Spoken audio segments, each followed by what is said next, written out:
The diocese and the city will be back in court because of this church behind me. It's the Our Lady of Hope Church, which the diocese closed in 2009. But the city council voted unanimously to establish it as a historic district, this 107-year-old church, thereby preventing its demolition. The diocese says that's interfering with their constitutional rights. Now, to talk to us more about this is diocese spokesman Mark Dupont. Mark, what does all of this mean? Well, unfortunately, it means a prolonged battle between ourselves and the city, which we weren't looking for.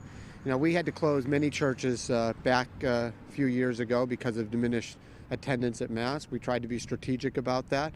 There are churches within a mile or two of here for worship. Unfortunately, we were not able to keep this church open at the time. And now we really would like to remarket this property for the benefit of the city.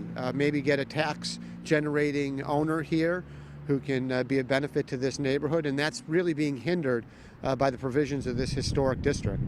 Yeah, what does a historic district, what does that mean, and how does that, stop you from being able to do what you want?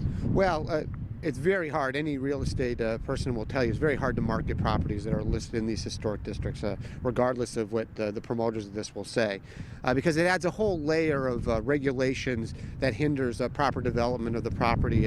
It really gets in the way of property owners from doing what they see as necessary to develop property.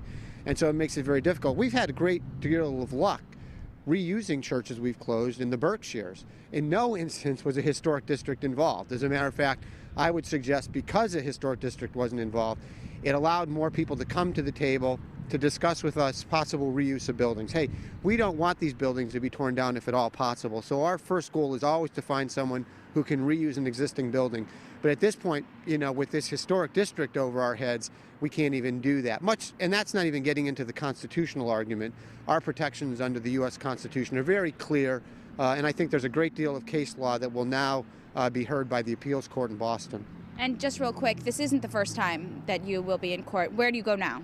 Now we'll go to Boston. We had this case here in the federal court here in Springfield. The judge at the time said it wasn't ripe for hearing. That was meaning that we really hadn't had something happen to us that we could aggrieve. But we believe it has hindered our ability to market the property. It really interfered with the city bringing in a tax revenue generating business here. So we've tried for the last year to negotiate in good faith, and the city also in good faith negotiated with us. We just couldn't come to an agreement over which is a very key constitutional issue here. So now we'll have to go to Boston to appeals. All right, Mark, thank you for joining us. No problem. And this case could be heard by this spring. Live in Springfield, Shannon Halligan, 22 News.